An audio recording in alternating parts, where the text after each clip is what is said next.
Welcome back. आप देख रहे बनो अपना फाइनेंस मिनिस्टर और मैं हूं आपके साथ कविता थपलियाल। और शो को आगे बढ़ाते हैं, आपके सवालों को शो में शामिल करते हैं। Pankaj Matpal MD optimum money managers मेरे साथ शो में जुड़ गए हैं। Hemant Ustagi CEO wise invest मेरे साथ जुड़ गए हैं और आप दोनों का स्वागत है हमारी इस पेशकश में। हमारे पहले दर्शक अजय जैन का सवाल मैं लूँगी जो कि पंकज जी से सवाल पूछना चाहेंगे। अजय जी नमस्कार। नमस्ते मैडम। और राइट, आपका पोर्टफोलियो आपने हमें भेजा है। आप राजस्थान से बोल रहे हैं, राइट? यस मैडम, राजस्थान में विजयनगर से बोल रहा हूँ मैं। ओके, तो आपका पोर्टफोलियो आपने भेजा है, इसमें काफ़ी सारे फंड्स हैं। 50 लाख रुपए आपका एक गोल है। और LIC की आपकी कौन सी स्कीम है? नहीं नहीं, LIC अच्छा की मैडम LIC मेरे कोई पास स्कीम कोई नहीं है। स्कीम नहीं है। कोई स्कीम नहीं है, ओके गॉट इट। हाँ। 5,000 से अपने निवेश को आप बढ़ाना भी चाहते हैं, ठीक है। Yes yes. मार्च 2030 तक ही आप इसको कर पाएंगे इन्वेस्टमेंट्स को? मैडम इसको मैं आगे भी बढ़ा सकता हूँ, ऐसा कोई है नहीं। और ठीक मेरा है। जो ये फंड है इसके अंदर ये जो मैंने आपको भेजा है, ये थोड़ा पहले का था, इसके बाद अभी काफी चेंज कर दिया मैंने। तो इसके अंदर मेरे पास ग्रोथ अपॉर्चुनिटी फंड है, एक एक्सिस का स्मॉल को कैप है, एक पराग पारिक का फैक्ट्री कैप है, एक PGIM इंडिया का मिड कैप अपॉर्चुनिटी फंड है, एक केंद्रा रेबेको ब्लू चिप इक्विटी फंड है और एक लास्ट फंड है मेरे पास ICICI का बैलेंस एडवांटेज फंड। तो इसको मैडम ठीक मैं है। डिसकंटिन्यू करना चाहता हूँ। इसकी जगह पे मेरे को निवेश भी बढ़ाना है और एक अच्छा सा फंड भी चाहिए। Okay got it. Pankaj ji. Ajay, आपके पास जो फंड्स हैं अच्छे फंड्स हैं, तो फंड बढ़ाने की बात बाद में करेंगे वैसे, लेकिन मुझे लगता है कि अगर आप ना भी बढ़ाएं, इन्हीं फंड्स में अमाउंट को बढ़ाएंगे तो भी काम चल जाएगा। आप भी 20,000 की SIP कर रहे हैं, आप कह रहे हैं कि 5,000 बढ़ा सकते हैं, लेकिन इस हिसाब से अगर यदि कैलकुलेट करें तो आपके पास करीब बनेंगे 38 लाख रुपीज 2030 तक। और आप इकट्ठा करना चाहते हैं 50 लाख, तो यदि आप 5,000 की बजाय 7,000 रुपये बढ़ा लें तो ये संभव हो पाएगा। आप जितनी राशि कह रहे हैं उतनी इकट्ठा हो जाएगी। लेकिन हालांकि आपने अभी भी कहा कि आप और भी समय को बढ़ा सकते हैं, तो यदि आप फिलहाल नहीं बढ़ा सकते हैं तो भी कोई बात नहीं, आगे बढ़ाते रहिए। लेकिन एक बात और ध्यान रहे, जो कैलकुलेशन अभी बताई है आपको मैंने कि 7,000 रुपये बढ़ाएंगे, उसमें यह भी है कि 10% का स्टेप अप भी जरूरी है। हर साल आपको अपनी SIP को 10% से बढ़ाना पड़ेगा, तब आप 2030 तक 50 लाख रुपए जुटा पाएंगे। अब आते हैं स्कीम्स पर। आपने कहा कि बैलेंस एडवांटेज फंड से निकलना चाहते हैं। वैसे तो स्कीम अच्छी है, लेकिन क्योंकि नजरिया आपका बहुत लंबा है तो कोई प्रॉब्लम नहीं है, आप वहां से अपनी SIP को कैंसिल कर लीजिए। लेकिन आपने जिन स्कीम में इन्वेस्ट किया है, जैसे कि एक्सिस ग्रोथ अपॉर्चुनिटीज फंड जो कि large and mid cap fund है, और साथ ही पराग पारिक फ्लेक्सी कैप फंड, इन फंड्स में यदि आप SIP अमाउंट को बढ़ा लें तो मेरे हिसाब से नई स्कीम की जरूरत नहीं है। आपके पास में स्मॉल कैप भी है, large and mid cap fund भी है, इंटरनेशनल मार्केट में भी एक्सपोजर है आपका पराग पारिक फ्लेक्सी कैप फंड के थ्रू, तो स्कीम बढ़ाने की जरूरत तो आपको नहीं है।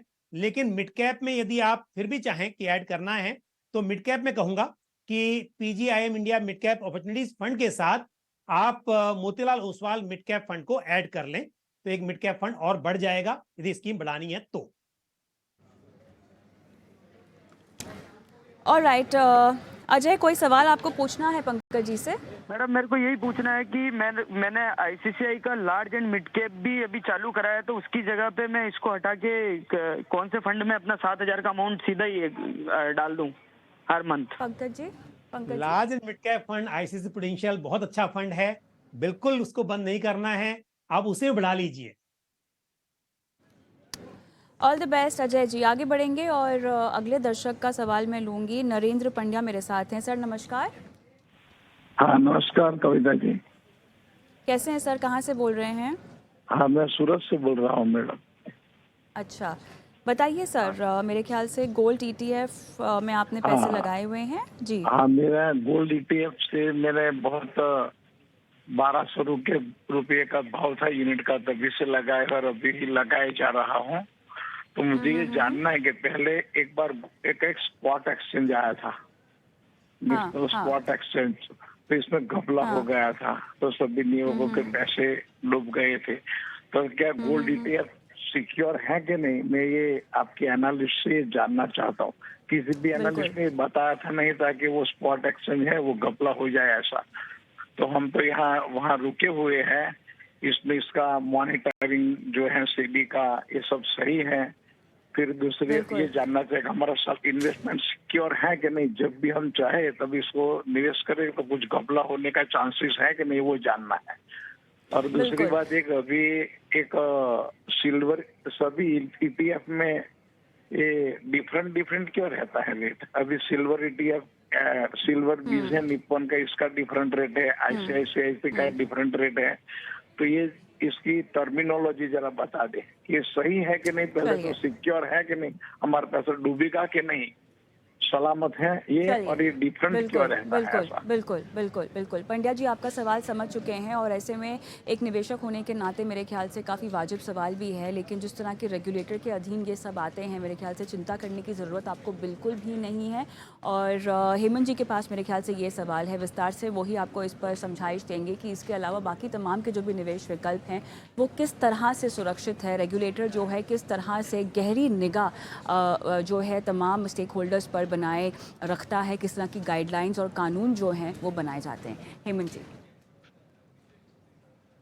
देखिए कविता, मैं इनका कंसर्न समझ सकता हूं, बट आई थिंक जैसा आपने बिल्कुल सही कहा, जो सेबी के जो रेगुलेशंस हैं किसी भी म्यूचुअल फंड प्रोडक्ट के लिए इंक्लूडिंग गोल्ड ईटीएफ बहुत ही वेल डिफाइंड है और बड़े अच्छे रेगुलेशंस हैं, बहुत टाइट रेगुलेशंस हैं।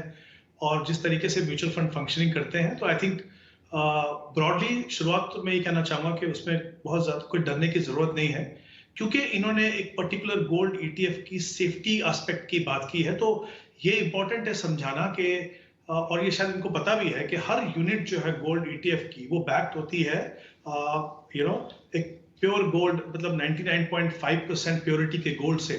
तो जैसे हम जानते हैं कि ईटीएफ के अंदर एक यूनिट जो है वो 1 ग्राम गोल्ड के बराबर है। तो जब भी म्यूचुअल फंड गोल्ड ईटीएफ के यूनिट से इशू करते हैं तो उसके सामने पहली बात ये जानना जरूरी है कि फिजिकल गोल्ड वहां पे रहता है।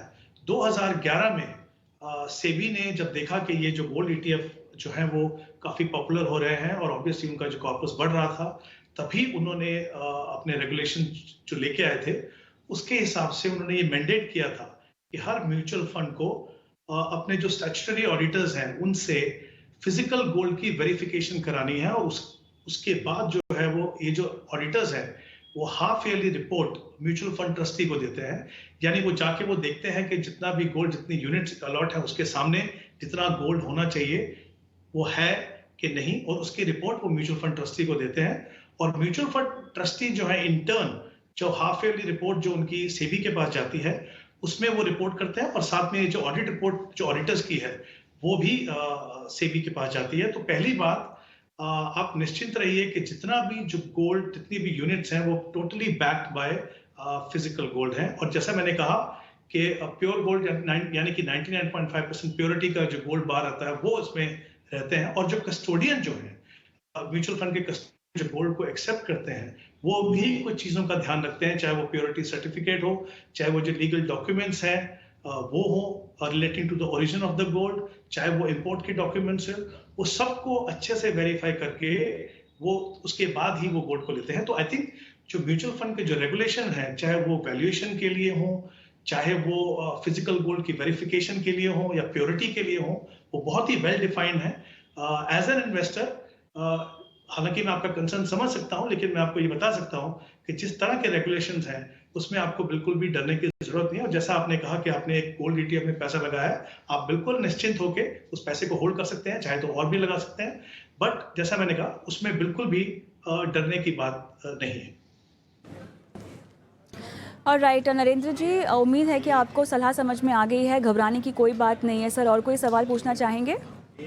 नहीं, वो सभी के ईटीएफ के प्राइस में अंतर क्यों रहता है? एसबीआई का गोल्ड है, एसबीआई का सिल्वर ईटीएफ है, आईसीआई का सिल्वर ईटीएफ, इसमें अंतर क्यों रहता है? हेमंत जी होना चाहिए। हेमंत जी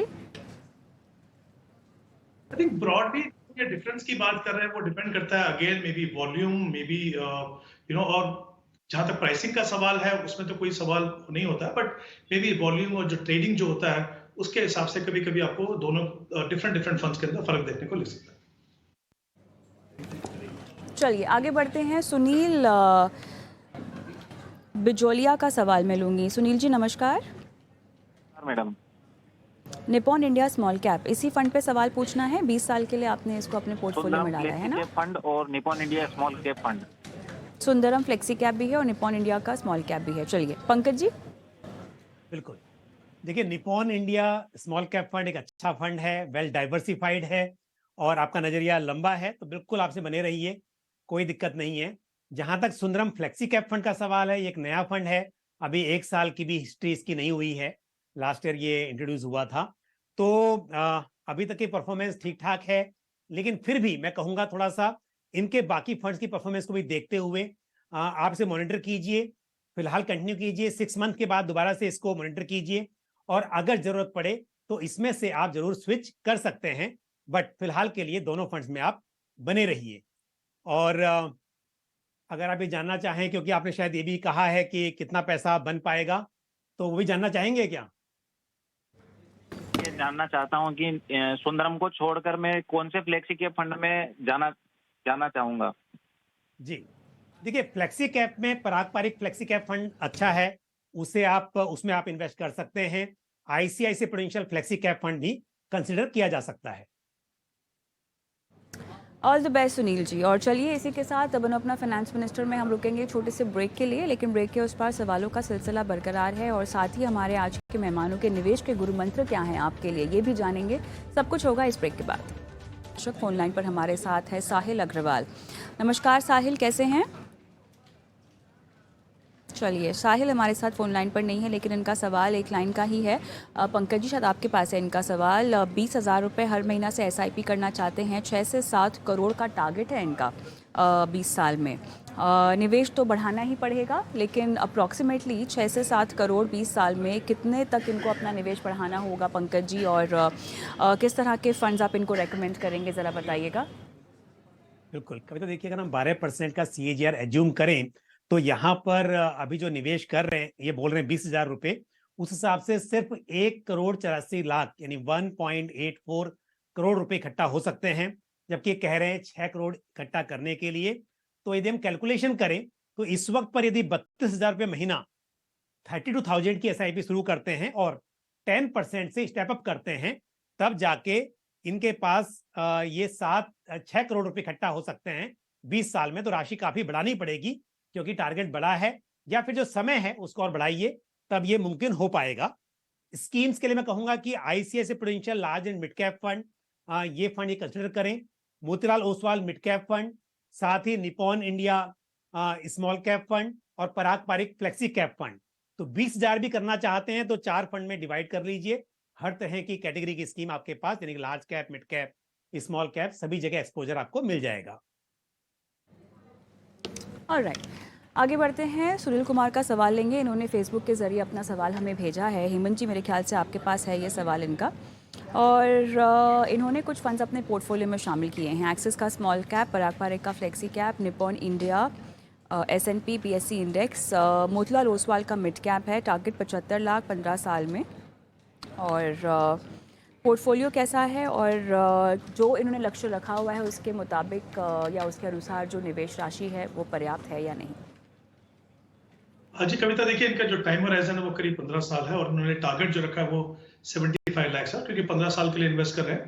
तो अगर हम 12% का एनुअलाइज रिटर्न मान के चलें तो करीब करीब उनको अपनी लक्ष्य तक पहुंचने के लिए 15,000 की इन्वेस्टमेंट करनी होगी। अभी जो उनकी करंट इन्वेस्टमेंट है वो करीब 6,000 है। तो जाहिर सी बात है कि उनके पास गैप है, उनको 9,000 रुपीज से अपनी SIP को बढ़ानी होगी।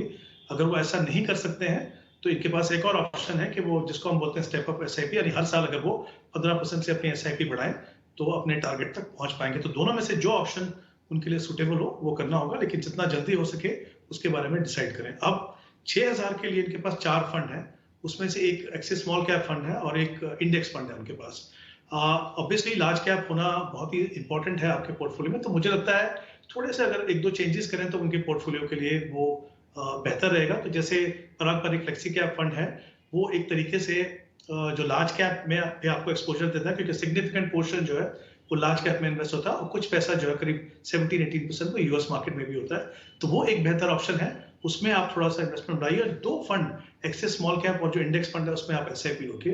तो पारंपरिक फ्लेक्सी कैप में बढ़ाइए अपनी इन्वेस्टमेंट, और दूसरा जो एक निपॉन मल्टी कैप फंड अपने पोर्टफोलियो में रखिए आप, ताकि तीनों सेगमेंट के में आपको जो एक्सपोजर चाहिए वो मिल जाएगा।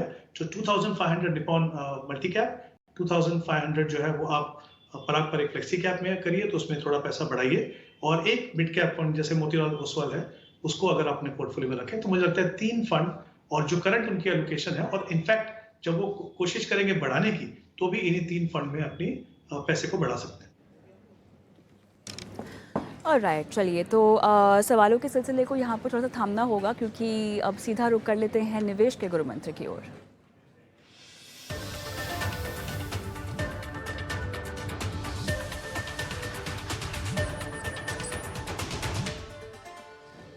पंकज जी, आपके पास आऊंगी। सबसे पहले बताइए, आज का निवेश का गुरु मंत्र आप क्या रेकमेंड कर रहे हैं दर्शकों को? जी कविता, देखिए कई बार निवेशक कहते हैं कि इक्विटी मार्केट में उतार चढ़ाव होता है, और जिस वक्त हमें पैसे की जरूरत पड़ेगी उस वक्त पर मार्केट अगर गिर गया या उस टाइम पर निचले स्तरों पर रहा तो फिर नुकसान हो जाएगा। तो 2 बातें बहुत ही इंपॉर्टेंट हैं। पहली बात, इक्विटी में निवेश करना है तो लॉन्ग टर्म के लिए करना है। शॉर्ट के लिए आपके पास में दूसरे विकल्प हैं, आप डेट में कीजिए, आप कंजर्वेटिव हाइब्रिड में कीजिए। इक्विटी फंड्स में निवेश करना है तो लॉन्ग टर्म के लिए करना है, और लॉन्ग टर्म में निवेश करेंगे तो आप देखिए 10 साल पहले जहां मार्केट था आज वहां से कहीं ऊपर चला गया है, वहां पर नहीं है, और आज से 10 साल के बाद भी वहां नहीं रहेगा जहां आज है। तो इंपॉर्टेंट यह है कि आप लॉन्ग टर्म के लिए इन्वेस्ट कीजिए इक्विटी में, और पेशेंस बहुत जरूरी है, धैर्य के साथ इन्वेस्टमेंट कीजिए। फिर यह बात कि मार्केट में उतार चढ़ाव आएगा, नुकसान हो जाएगा, इसका जोखिम जो है लॉन्ग टर्म में पूरा खत्म हो जाता है। हेमंत जी, आपका गुरु मंत्र क्या है आज का? जी कविता, मैं कहना चाहूंगा कि इन्वेस्टर्स को जो इक्विटी फंड में इन्वेस्ट करते हैं उनके लिए बहुत ही इंपॉर्टेंट एस्पेक्ट है कि वो तीनों जो मार्केट सेगमेंट है, लार्ज, मिड और स्मॉल, उसमें आपका एलोकेशन कितना, वो उतना ही इंपॉर्टेंट है जितना आप एसेट एलोकेशन करते हैं।